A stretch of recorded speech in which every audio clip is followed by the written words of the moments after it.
आत्मा को आप सोचते हो इसका संहार होना है, जिस दिन ये शुद्ध होएगा क्या कभी आपके साथ ऐसा कार्य करेगा? आप सोचो। लेकिन ये शुद्ध होगा कैसे? कैसे होगा?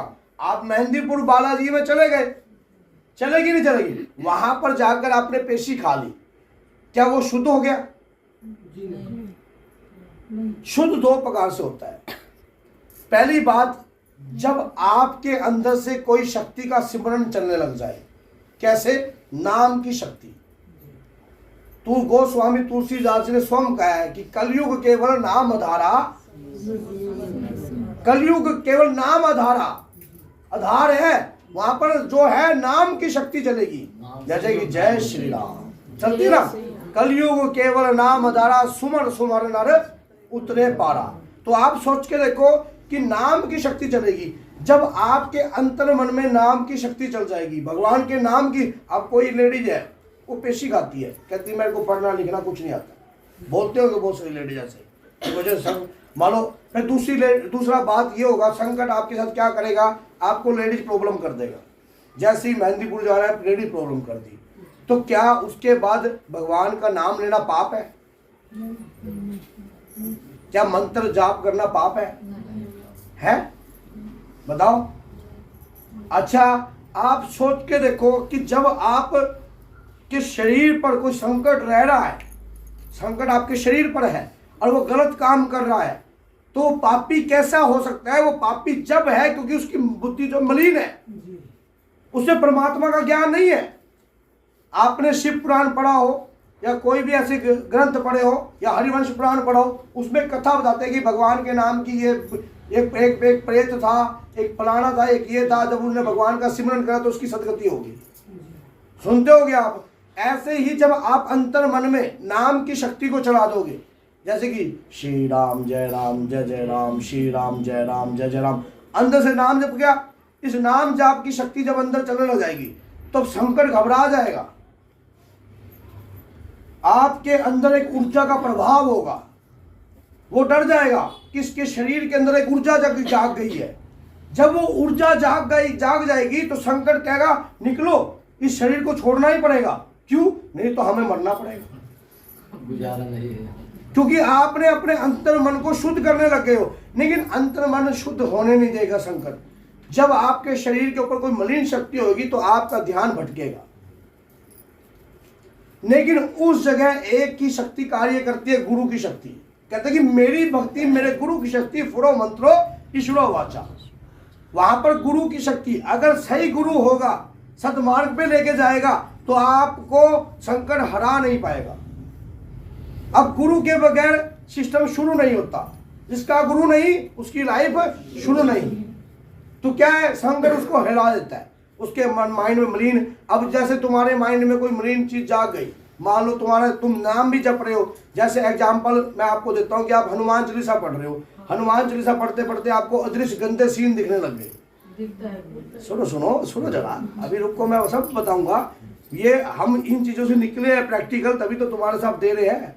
अब जैसे कि आप पढ़ रहे हो, हनुमान चालीसा पढ़ रहे हो, लेकिन याद रखना, अगर आप लगातार हनुमान चालीसा का जाप कर रहे हो, आपको 2 साल हो गए, 4 साल हो गए, 5 साल हो गए, तो अब ये चीजें अगर आपके साथ हो रही हैं, तो हनुमान चालीसा के अंदर एक लास्ट लाइन है, क्या है? जो यह पढ़े हनुमान चालीसा,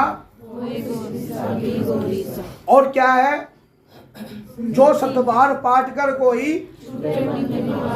मान लो अगर आप भूत के बंधन में हो, प्रेत के बंधन में हो, कड़ाई के बंधन में हो, चुड़ैल के बंधन में हो, अगर आपके शरीर में कोई अभद्र शक्ति वास कर रही है, आपके 9 द्वारों में से किसी शरीर में प्रवेश कर चुकी है, तो जो यह पढ़े हनुमान चालीसा होए सिद्ध साकी गौरी सा। सुना? उसके बाद हर प्रकार के बंधन से छुट्टी बंदी महासुख होई। मतलब हर प्रकार के बंधनों से आप क्या हो जाओगे? मुक्त होने लग जाओगे। और जब मुक्त होगे ना, तो सुनो, अंदर से जब मंत्र जाप चलता है, हनुमान चालीसा एक सूक्ष्म मंत्र है, जब वो मंत्र चलता है तो आपको पता है तब क्या होता है? अंदर के मलिन विचार जो है वो बाहर आने लग जाते हैं। तो तुम्हें अदृश्य गंदे सीन की कल्पनाएं आती हैं। क्योंकि अंतर मन साफ हो रहा है, अंदर मलिनता है वो बाहर आ रही है, समझ गए। अंदर का मन जो है वो पवित्र होने लग गया है, अंदर की मलिनता बाहर बखान करने लग गई है, दिखने लग गई है। वो मलिनता से आपका शरीर शुद्ध हो रहा है, आपके शरीर में आत्मा जो है वो परमात्मा की है, वो भी शुद्ध हो रही है। लेकिन ये जो मलिनता के विचार आएंगे ये कुछ ही क्षण में आ जाएंगे। एक भक्त ने ऐसा क्वेश्चन किया कि गुरुदेव कि मैं हनुमान चालीसा का पाठ करता हूँ, हनुमान चालीसा का पाठ करने के बाद मेरे शरीर में इस प्रकार के विचार उत्पन्न होते हैं, निरंतर इस प्रकार के विचार उत्पन्न होते हैं, क्या ये विचार सही है? क्या मेरी हनुमान चालीसा खंडित नहीं होती इससे? क्या मेरी पूजा भ्रष्ट नहीं होती? तो आप सोच के देखो, ये पूजा भ्रष्ट नहीं होती। आप जब भक्ति करते रहोगे तो संकट का काम है आपको रोकना, और संकट कौन है? भगवान के द्वारा भेजा गया, आपके कर्म के द्वारा भेजा गया। आपके कर्म, क्या पता पिछले जन्म में दूध में पानी ज्यादा मिलाया हो, है क्या पता नकली घी बनाकर बर्फिया बेची हो, क्या पता नकली खोया बनाया हो, क्योंकि भगवान का ये देखो अब कर्म है।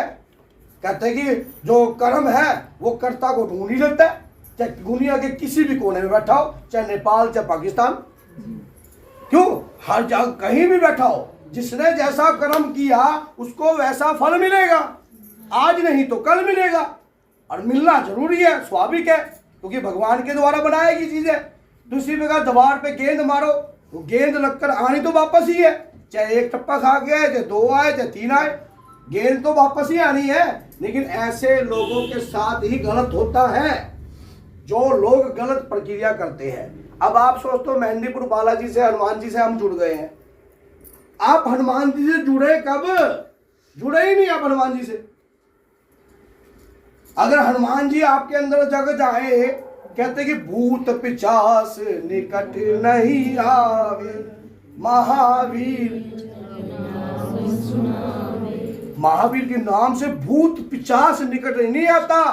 और जिस दिन जिसके घर में महावीर का नाम चल जाता है, या वहां पर माँ की शक्ति आ जाती है, तो वहां पर भूत तो क्या, पिशाच तो क्या, चुड़ैल तो क्या, कुछ भी नहीं आएगा। अब कहते हैं कि नाश से रोग, क्या ये झूठ है? बोलो, क्या झूठ है? क्या ये नहीं है ना? तो आप ये सोचो कि संकट क्या है? कुछ भी नहीं, सब सत्य यही है। जिस दिन आपके घर में ये जग गया, उस दिन संकट क्या करेगा?